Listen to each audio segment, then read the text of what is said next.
오늘은 흐름에 따라서 말씀을 전하지 않고요, 여호수아 말씀을 전하려고 합니다. 오늘 여호수아 24장 말씀인데 다 읽지는 않고요, 일단 앞부분만 읽었습니다. 그렇지만 전체를 다 다뤄보려고 하고요. 여호수아서 24장은 여호수아의 끝장입니다. 끝장. 그리고 이 여호수아 24장은 이제 24장이 여호수아의 고별 설교입니다. 두 번째 고별 설교. 이 설교를 다 마치고 나서 여호수아는 하나님의 부르심을 받아 죽게 되지요. 뭐라고 설교를 했는가 하는 건데, 여기 보면은 여호수아가 이스라엘 모든 지파들을 세겜에 다 불러 모읍니다. 주로 이제 대표자들이죠. 우리로 말하면 교회의 중직자들입니다. 이스라엘 장로들과 그들의 수령들과 재판장들과 관리들을, 얼마나 많은 그 사람들이 있겠습니까? 그래도 한 나라를 이루었기 때문에 그 안에 수많은 사람들이 있겠죠. 그런데 그 중에서 특별히 이제 장로들, 그 원로들이죠. 그리고 수령들, 재판장들, 관리들, 이런 사람들을 부르니까 다 하나님 앞에 나와서 섰다, 이렇게 기록하고 있습니다. 왜 그럴까요? 왜? 이때는요, 지금 상당히 중요한 때입니다. 이제 이스라엘 백성들이 출애굽을 해서 광야에서 40년 동안 생활을 하죠. 그리고 나서 지금 이 시점은 뭐냐면 38년 된 시점입니다. 38년 된, 이제 만으로 하면 한 1년 정도, 그리고 좀 길게 잡으면 한 2년 정도가 되면 이제 그 다음 해가 되면 가나안 땅에 들어가게 될 그때거든요. 여호수아는 아직 하나님의 부르심을 가나안 땅에 들어가서 땅을 정복을 하고 그리고 이제 여호수아가 죽음을 맞이할 때가 가까이 온 것입니다. 지금은 그러니까 상당히 중요한 때지요. 여호수아가 모세가 죽고 여호수아가 이스라엘의 영도자가 된 것도 하나의 큰 전환점입니다. 그렇죠? 그런데 이제는 여호수아가 죽고, 그리고 이제 그 뒤를 이어서 또 다른 세대가 나와서 이스라엘을 이끌어가게 되는 아주 중요한 전환점이라고 볼 수 있습니다. 물론 이제 여호수아가 죽고 난 다음에는 지도자를 한 명 세우지를 않죠. 그냥 12지파로 나눠서 생활하다가 혹시 외적이 침입을 하면 그때 하나님께서 사사들을 세워가지고 이끌어 나가도록 하는 차이점은 있긴 하지만, 어쨌든 상당히 지금 중요한 시간이고요. 대전환기라고 볼 수 있습니다. 대전환기. 제가 이 말씀을 준비한 이유는 지금이 전환기 같아요. 우리 교회적으로도 그렇고 나라적으로도 그렇고. 지금 대통령이 바뀌잖아요. 하필 또 이때 바뀌는지 모르겠어요. 코로나가 딱 이렇게 끝나가고 새롭게 시작하는 시점에 대통령도 새로 바뀌고, 그리고 이제 코로나도 이제 마감을 하는 것 같아요. 그래서 심지어 오늘 제가 뉴스를 좀 보니까 아예 마스크를 이렇게 해제하려고 하는 그런 움직임도 보이는 것 같습니다. 어쨌든 대전환점에 지금 우리가 놓여 있습니다. 마치 여러분 축구를 좋아하시는지 모르지만 축구할 때 보면 전반전이 있고 후반전이 있잖아요. 전반전 45분 뛰고 그 다음에 후반전 하기 전에 잠시 뭐가 있죠? 하프타임 있습니다. 하프타임, 휴식 시간. 그 시간을 그건 물론 휴식 시간이긴 하지만 그 관중들이야 휴식하는 시간이긴 하겠지만 선수들은 그렇지 않잖아요. 전반기를 열심히 뛰고 이기든지 지든지, 이긴 편에서는 그것을 지키기 위해서, 골을 더 넣기 위해서 이 하프타임의 쉬는 시간이 아니고 새로운 작전을 세우는 그런 시간이잖아요. 그리고 진 쪽에서는 어떻게든지 간에 후반전은 이기려고, 새롭게 하려고 준비하는 시간이, 새로운 작전을 짜고 또 그리고 계획을 짜는 시간이 이 하프타임이라고 볼 수가 있습니다. 그래서 저는 지금이 우리 교회적으로도 참 중요한 하프타임의 때다, 이렇게 생각이 듭니다.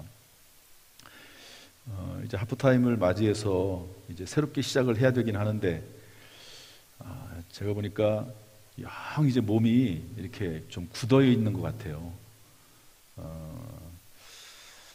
이제 2부는 아가페 성가대가 있지 않습니까? 그런데 아가페 성가대가 찬양을 다시 재개하겠다 하는 말을 먼저 하질 않아요, 아직. 좀, 물론 이제 제가 마음에 생각은 가지고 있지만, 이제 뭐, 다시 시작해야 되지 않겠습니까? 이런 말이 이제 나올 만도 한데, 그런 말이 없고, 또, 주방팀도 마찬가지입니다, 주방팀도, 이제 다른 교회들은 제가 벌써 몇 번 얘기했거든요. 설교 시간에도 얘기하고, 새벽 시간에도 얘기하고, 제가 그 얘기를 왜 할까요? 이제 좀 그럴 때가 됐으니까 준비해라. 이제 그런 말이잖아요. 뭐 직접적으로 얘기하기도 하지만 우리 부교육자들을 통해서 이제 성도들의 마음도 좀 준비시키고 또 주방팀의 마음도 준비시키고 그러려고 이제 옆에서 그냥 괜히 이렇게 제가 이렇게 얘기를 하는 거거든요. 준비하라고.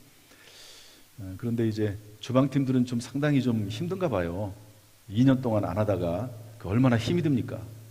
사실 막 계속 진행을 할 때는 그냥 그러려니 하고 했는데 2년을 딱 쉬고 나니까 이게 막 상당히 힘든 것 같아요. 그래서 지난 얼마 전인가 새벽기도 이렇게 오면서 이 주방팀들이 몇몇 분들이 모여 계시더라고요. 그래서 저는 인사하고 들어가는데 소리가 들리더라고요. 다 아프대요. 다 아파가지고 주방팀들이 있는데 다 아파가지고 여기도 아프고 저기도 아파가지고 못하겠다고 이제 그런 얘기들을 본인들이 하는 거를 제가 듣고 뒤통수가 좀 간질간질하는데 그래도 그냥 올라갔죠. 그러니까 그런 것 같아요. 지금 주방팀들이 뭐 65세가 거의 다 넘으셨잖아요. 70세 그 이상도 되고 사실은 이쯤 되면 후계자들이 나와야 되거든요. 50대에서 이제 후계자들이 나와서 그 뒤를 이어받아야 되는데 큰 실수를 주방팀에서 했어요. 뭐냐? 후계자를 못 길렀어요. 후계자를 길러야 되는데 그래서 저도 참 아주 난감합니다. 도대체 이걸 어떻게 해야 되나. 이제 코로나 시대가 마감을 하고 새롭게 이제 시간이 얼마 남지 않았거든요. 이제 제가 볼 때는 이 전반전과 후반전, 코로나 전과 코로나 후의 그 기간을 넘어가는 그 과도기 기간이 제가 볼 때는 식당팀이나 주방팀이나 그리고 아가페 성가대는 제가 볼 때는 한 달 정도밖에 기간이 안 될 것 같아요. 무슨 얘기냐면 2월부터는 해야 되지 않을까 하는 그런 생각이거든요. 제가 우리 총동문회 때 가서 얘기를 들어보니까요, 벌써 다 시작을 했어요. 다른 분들은 다 시작을 해가지고 뭐 어느 교회는 뭐 바베큐를 해가지고 먹는다 뭐 이런 얘기도 하고 뭐 어느 교회는 뭐 뭘 어떻게 하고 뭐 그런 얘기를 쭉쭉 하더라고요. 아무튼 일단 제 계획은 6월부터는 식당 이제 식사도 좀 하고 6월부터는 아가페 찬양단도 2부 때 다시 쓰고 그렇게 하려고 합니다. 그리고 봉사자들의 활동들이 많이 이렇게 힘들어졌어요. 막 이렇게 움직이고 이렇게 활성화되려고 하다가 딱 중단이 되면서 주방팀하고 찬양단뿐만 아니라 이 찬양대뿐만 아니라 다른 사역들도 사실은 거의 중단됐습니다. 그런 것들을 이게 사람의 관성의 법칙이라는 게 있거든요. 계속 달릴 때는 그냥 쉽게 달릴 수 있어요. 그런데 멈췄다가 다시 달리기는 어렵습니다. 그렇잖아요. 운동도 처음에 운동하기가 어려워요. 아침에 운동하러 나가려면 또 밤에 운동하러 나가려면 너무너무 힘듭니다. 어떤 연예인이 운동을 하는데 평생 그분은 연예인이기 때문에 몸 관리하기 때문에 운동을 하는데 몸매를 유지해야 되니까. 그런데 매일매일 운동을 하면서도 연예인들은 좀 특별한 운동을 하겠죠. 힘들겠죠. 할 때마다 너무 힘들다는 거예요. 할 때마다. 운동하러 나가는 게 너무 괴롭다고. 그런데 또 막상 하러 나가면 또 운동이 되고 그래서 이제 몸매를 유지한다고 하는 그런 얘기도 들어봤습니다. 아무튼 이제 관성의 법칙이 있어서 쉬다가 새로 시작하는 게 어려워요. 쉬다가. 예배도 마찬가지입니다. 주일 오후 예배, 금요기도회, 수요 예배 거의 제가 볼 때는 수요 예배는 좀 조금씩 늘어나고 있는 그런 추세고 주일 예배도 조금씩 이제 많이 그래도 늘어나 있는데 코로나 이전 때보다 한 80명 정도가 숫자가 적게 나와요. 80명. 이전에는 뭐 한 200명도 적게 나왔거든요. 200명. 뭐 물론 예배 안 드릴 때는 뭐 전 예배를 안 드리기도 했지만, 그러니까 그 주일 예배 출석은 그래도 많이 이렇게 회복이 돼가고 있는 편입니다. 수예배나 다 회복이 돼야 되는데 지금이 그 전환기다 하는 마음으로 오늘 말씀을 준비를 하면서 전하려고 합니다. 이 전환기의 때에 우리가 어떻게 다시 시작할 수 있을까 하는 문제인데요. 첫 번째로 하나님의 은혜를 기억하라 라고 하는 것이 여호수아의 메시지입니다. 이제 여호수아가 죽고 새로운 지도자가 나오게 되고 새로운 시대가 열리게 되는데, 그때 무엇을 하라고 하냐면 하나님의 은혜를 기억함으로 재도약하고 새롭게 시작하라는 거죠. 한번 따라합시다. 하나님의 은혜를 기억하라. 그러면서 24장 2절부터 13절까지 쭉 이야기를 하고 있습니다. 과거 이야기를 합니다. 과거 이야기를 어떻게 이야기를 하고 있냐면 2절 말씀 보면 하나님께서 아브라함을 그 아버지 데라가 있는 그 지역으로부터 빼내왔다 말씀하십니다. 꺼내왔다. 하나님께서 그렇게 하셨다. 아버지가 있었던 그 지역은 우상 숭배하는 지역 아닙니까? 그런데 그 지역에서 아브라함을 꺼내오시고, 그리고 이삭을 주셔서, 또 그리고 이삭의 아들을 주셔서 이스라엘을 번성케 했다. 이 모든 것이 하나님의 은혜다 말씀하고 있습니다. 또한 이제 애굽 땅에 들어가서 거하게 되지요. 그때 이스라엘 백성들이 노예 생활을 하고 있는데 하나님께서 모세와 아론을 보내셔서 애굽에서 이끌어내셨다고 5절에 말씀을 하고 있습니다. 그리고 40년 동안 광야에 거주했으나 적들의 손에서 구출해 주시고 결국에는 요단강을 건너서 그 땅에 들어가게 하시고, 그리고 정복 전쟁을 잘 마치고 평화로운 시대를 지금까지 지냈다는 거죠. 한 5년 동안을 정복 전쟁을 했습니다. 그리고 나서 이제 여호수아가 한 85세쯤 된 거죠. 그리고 나서 110살이 됐으니까 몇 년입니까? 뭐 한 20, 30년 지나고 나서 이제 모세도 평화로운 시기를 가나안 땅에서 좀 보내는 거죠. 그리고 나서 이제 죽을 때가 된 것입니다. 그래서 사람들을 불러놓고 하나님의 은혜를 기억함으로 우리 새롭게 새 시대를 시작하자, 그렇게 말씀하고 있습니다. 사랑하는 성도 여러분, 우리가 지금까지 조금 이렇게 여러 가지 불편한 점들이 많고 사역이 중단되기도 하고 그랬지만, 다시 새롭게 교회에 충성하고 헌신하고 봉사하면서 하나님의 은혜를 기억하는 저와 여러분 될 수 있기를 주님의 이름으로 축복합니다. 여러분, 오늘 이 자리에 앉아 있는 거 하나님의 은혜 아닙니까? 또 하나님께서 예수 그리스도를 이 땅에 보내주셔서 그분을 믿게 하신 거, 그래서 하나님의 자녀 삼아주시고 영생을 얻게 하신 것, 하나님의 은혜인 줄로 믿습니다. 또 하나님을 아버지라고 부를 수 있잖아요. 그리고 어려울 때가 있지만, 그러나 그때 하나님 앞에 나와서 기도하는 가운데 하나님께 지혜를 얻고 다시 한번 용기를 얻고 살아갈 수 있는 것, 이 모든 것들이 하나님의 은혜인 줄로 믿습니다. 그래서 그 은혜를 생각함으로 우리가 다시 시작하게 되는 것이죠. 두 번째로 뭐라고 말씀하고 있냐면, 우리 14절 말씀 읽어보겠습니다. 이런 말씀을 쭉 하고 나서 그러므로 이렇게 말씀하는데, 우리 14절 15절 말씀을 다 같이 읽어보겠습니다. 시작. 그러므로 이제는 여호와를 경외하며 온전함과 진실함으로 그를 섬기라. 너희의 조상들이 강 저쪽과 애굽에서 섬기던 신들을 치워버리고 여호와만 섬기라. 만일 여호와를 섬기는 것이 너희에게 좋지 않게 보이거든 너희 조상들이 강 저쪽에서 섬기던 신들이든지 또는 너희가 거주하는 땅에 있는 아모리 족속의 신들이든지 너희가 섬길 자를 오늘 택하라. 오직 나와 내 집은 여호와를 섬기느라 하니. 따라서 하시죠. 오직 나와 내 집은 여호와를 섬기겠노라. 이스라엘 백성들에게 여호수아가 도전하는 겁니다. 하나님께서 이렇게 은혜로 우리를 인도하지 않으셨냐?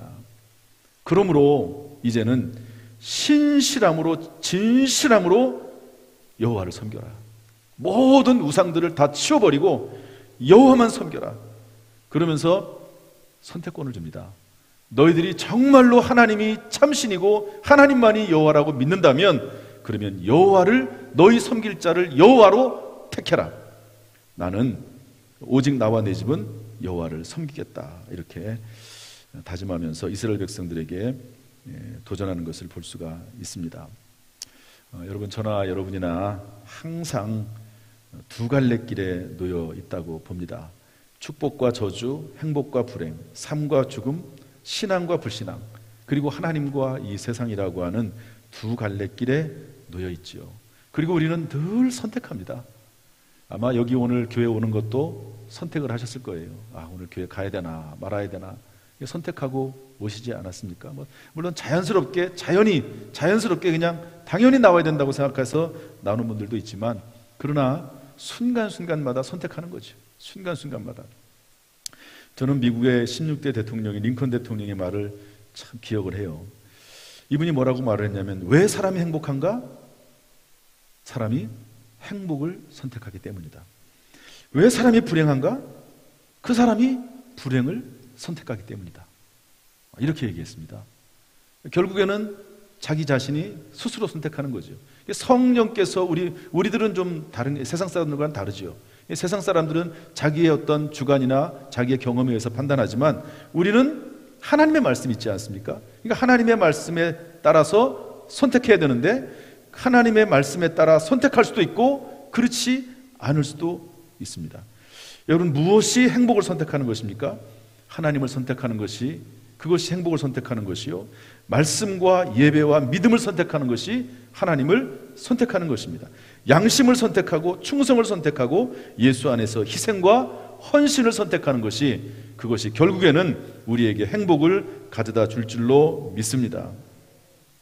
그래서 여러분, 우리는 늘 우리 마음속에 음성이 들릴 때 그 음성들을 잘 분석을 하고 분별을 하고 받아들여야 됩니다. 하나님의 음성이 있고 사탄 마귀의 음성이 있고 내 자아의 음성이 있죠.